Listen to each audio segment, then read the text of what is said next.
औज़ुबिल्लाहि बिस्मिल्लाहिर्रहमानिर्रहीम रब्बि इश्रह ली सदरी वयस्सिर ली अमरी वहलुल उक़दतम मिन लिसानी यफ़क़हू क़ौली रब्बि ज़िदनी इल्मा अल्लाहुम्मा फ़क़िहना फ़िद्दीन आमीन। तो हमने जो है कैल्शियम 2 शुरू की थी। तो कैल्शियम 2 के हमने पिछली क्लास में कंपोनेंट्स पढ़े थे। तो आज जो है हम कैल्शियम 2 के तो मज़ीद डिटेल में पढ़ेंगे कि कैल्शियम 2 क्या काम करती है हमारी बॉडी में। तो कैल्शियम 2 जो है मेनली जो है high blood sugar, high blood pressure का जिनको मसला होता है उसके लिए इस्तेमाल की जाती है। फिर हाई ट्राइग्लिसराइड, ट्राइग्लिसराइड जो है एक फ़ैट की किस्म है। फ़ैट जो है हमारे खून में, लिपिड्स जो है हमारे खून में पाए जाते हैं। तो जब हमारे खून में लिपिड बढ़ जाते हैं, हमारे खून में फ़ैट बढ़ जाता है तो हमें जो है कोलेस्ट्रॉल और हाई ट्राइग्लिसराइड का मसला होता है।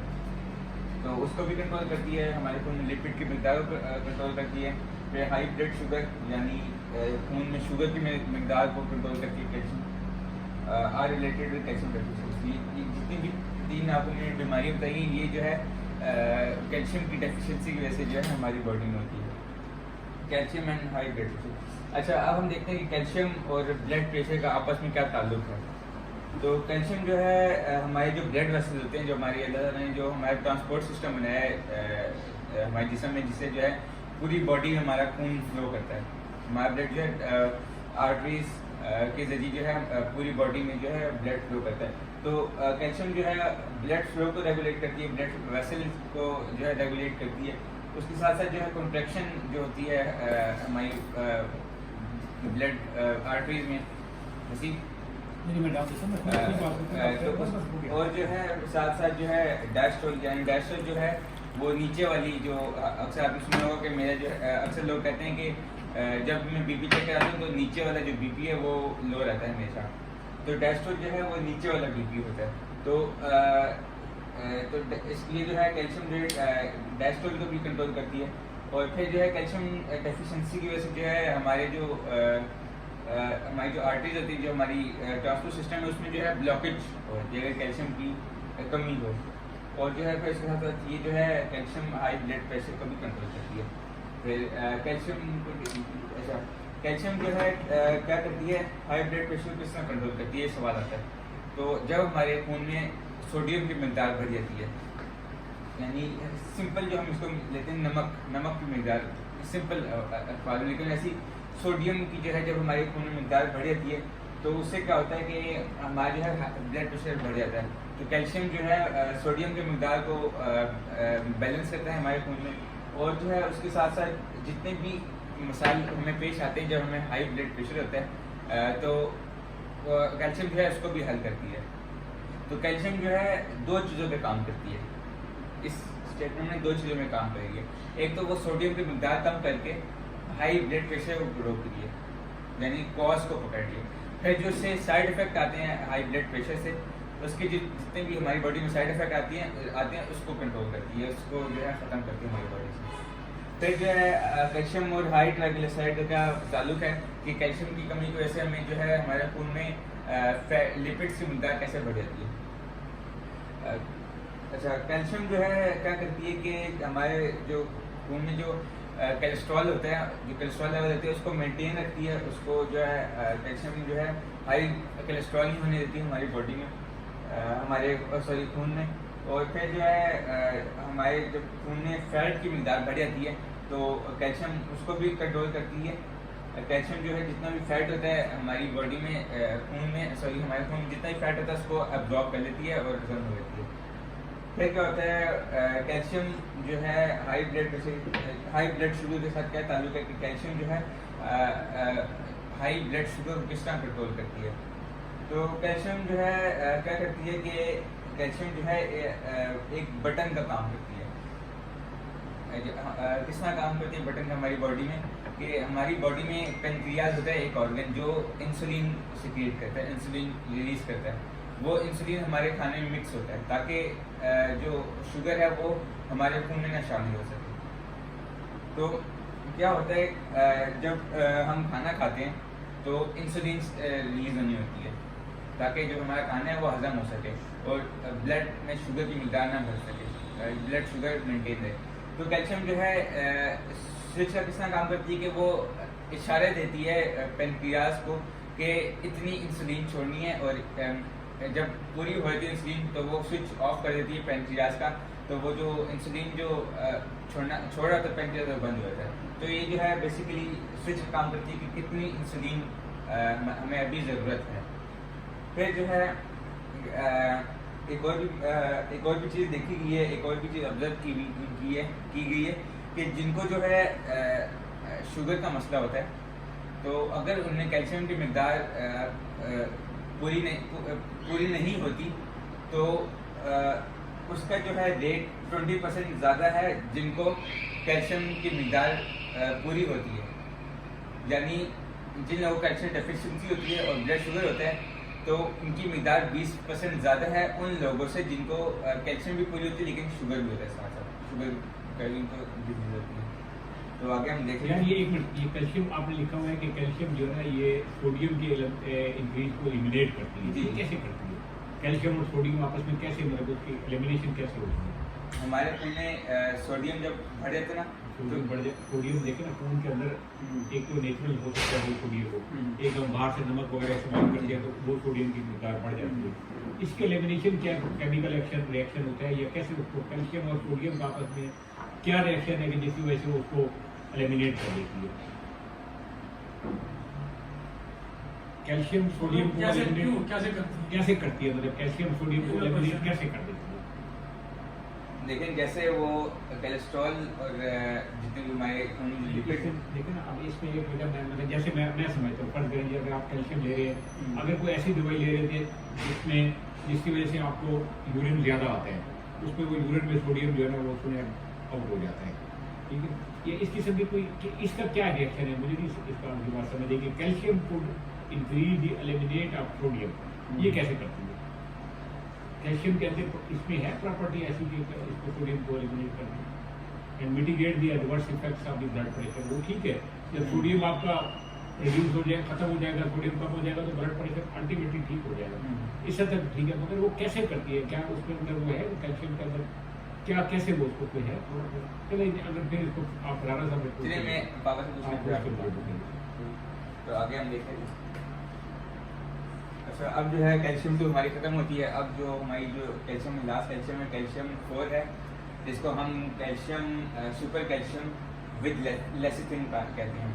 विद लेसिथिन, यार मैं आपको बताता हूँ लेसिथिन है क्या चीज़। तो इसमें पहले वाली थी बचू वाली, दूसरी वाली थी प्योर कैल्शियम। सबसे पहले जो हमने पढ़ी थी कैल्शियम 1 पढ़ी थी। हाँ, वो बचू वाली थी। नहीं, कैल्शियम 1 सबसे ज्यादा कैल्शियम कंटेंट है। कैल्शियम, अच्छा, दूसरी वाली बचू वाली थी। दूसरे वाली कैल्शियम 2 जो आप हमें मुझे देते हैं, शुगर वाली, कोलेस्ट्रॉल शुगर वाली, मेटाबॉलिक।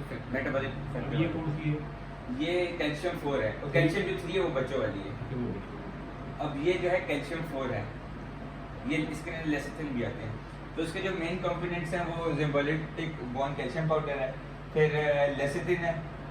लेसिथिन जो है हम आगे जो है मैं आपको डिटेल में बताता हूँ।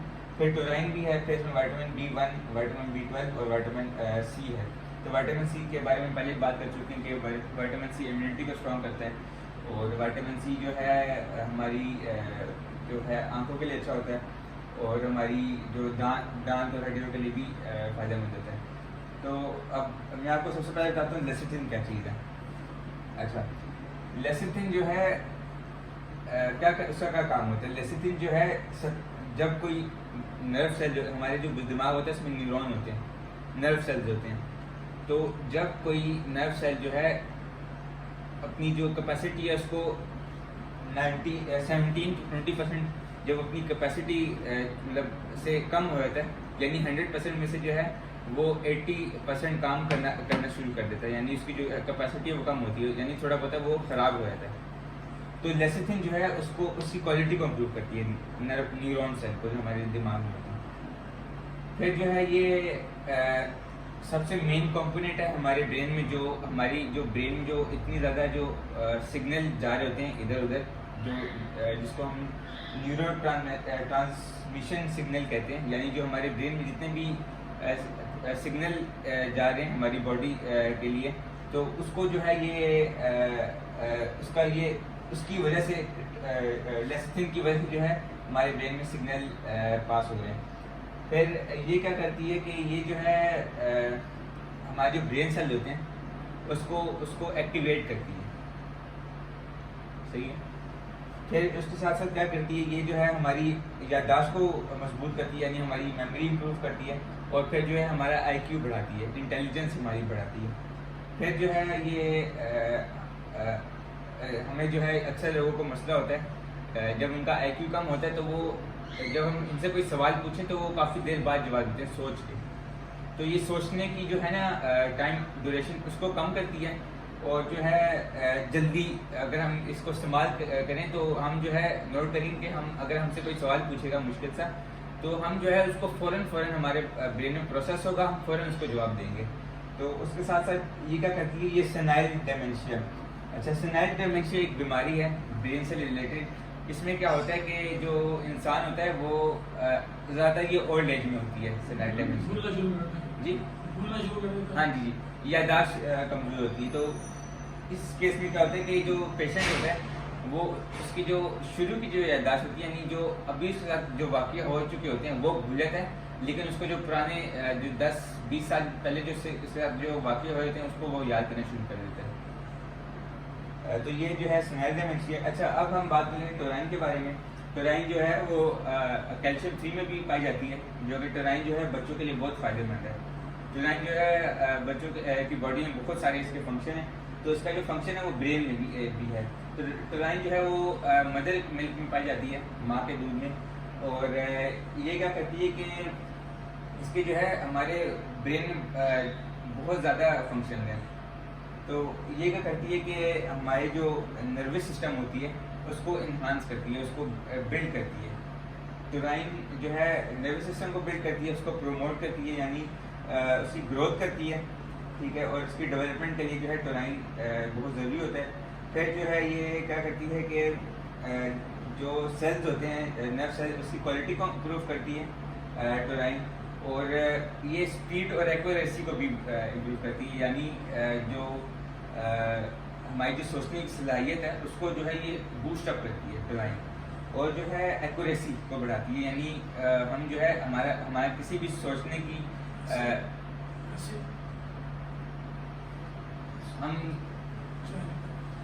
हम जो है कोई भी अगर हम चीज़ सोचें तो उसमें जितनी एक्यूरेसी हमारी अच्छी होगी उतना ही अच्छा हम सोच सकते हैं। तो ये जो है एक्यूरेसी को बढ़ाती है हर काम में, और हर काम में फोकस को बढ़ाती है। फिर क्या करती है ये इसके साथ साथ लर्निंग, यानी इसको ये टोराइन जो है हमें जब हम कुछ सीख रहे होते हैं तो जो हमारी लर्निंग कैपेसिटी होती है उसको जो है टोराइन बिल्डअप करती है। फिर याददाश्त के लिए टोराइन बहुत अच्छी होती है, और फिर क्या करती है कि ये हमारा जो नर्वस सिस्टम होता है ये बूढ़ा होता जाता है, यानी ये जो है टोराइन जो है एंटी एजिंग का काम करती है नर्वस सिस्टम के लिए, ताकि जो नर्वस सिस्टम है वो फिट रहे, और जब आपकी उम्र बढ़ती है तो नर्वस सिस्टम जो है वो आपकी उम्र के साथ साथ बुरा ना होता जाए, वो जो है जवान रहे। फिर हम बात कर लेते हैं विटामिन B12 के बारे में। तो ये विटामिन B1 और विटामिन B12 जो है लेसिथिन का कंपोनेंट है, इसका लेसिथिन का कंपोनेंट है, ये मेन कंपोनेंट है लेसिथिन का।